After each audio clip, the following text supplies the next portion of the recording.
علیہ الصلوۃ والسلام نے ارشاد فرمایا، تم حسد کے مرض سے بہت بچو۔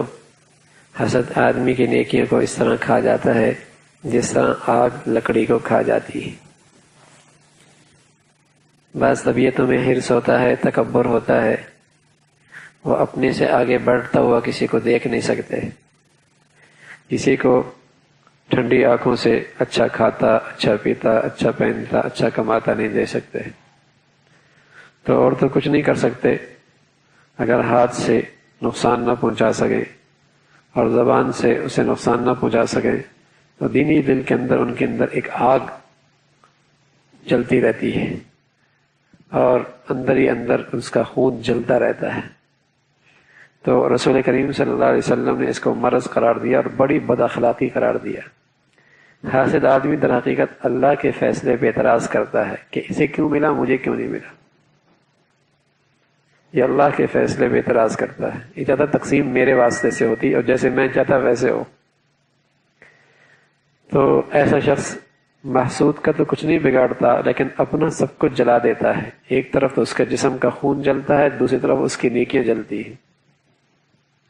محسود کا کچھ نہیں ہوتا، زیادہ ظاہر طور پہ تکلیف پہنچا دے گا، لیکن اس کا حاسد کا بڑا گھاٹا ہے۔ جب بھی محسود کو دیکھے گا اس کا خون جلے گا، اور جب بھی اس کی ترقی سنے گا اس کا خون جلے گا، اور جب بھی اسے اچھا دیکھے گا اس کا خون جلے گا، تو اپنا ہی نقصان کرتا ہے۔ تھانوی رحمۃ اللہ علیہ، جنہیں اللہ رب العزت نے حکمت کا اور جسے کہیں کہ اس امت کا حکیم بنایا تھا، بڑے نفس شناس تھے، فرمایا کرتے جس سے حسد ہو نا، تو حسد ایک بیماری ہے، اور حاسد چاہے کہ میری اس بیماری کا علاج ہو جائے تو بہت آسان نسخہ ہے کہ جب بھی حاسد کو دیکھو، محسود کو دیکھو، تو اس کو پہلے سلام کرو اور لوگوں میں اس کا اچھا تذکرہ کرو۔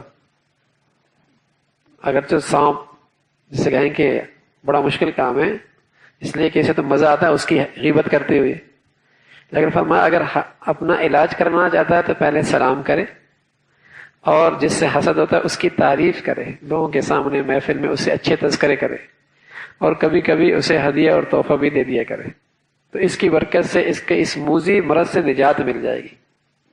ورنہ یہ مرض ایسا ہے کہ اس کا خون بھی جلتا ہے، نیکیاں بھی جلتی ہیں۔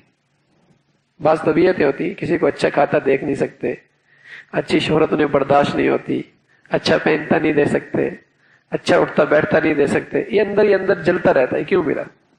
تو یہ نادان آدمی اللہ کے فیصلے پہ اعتراض کرتا ہے۔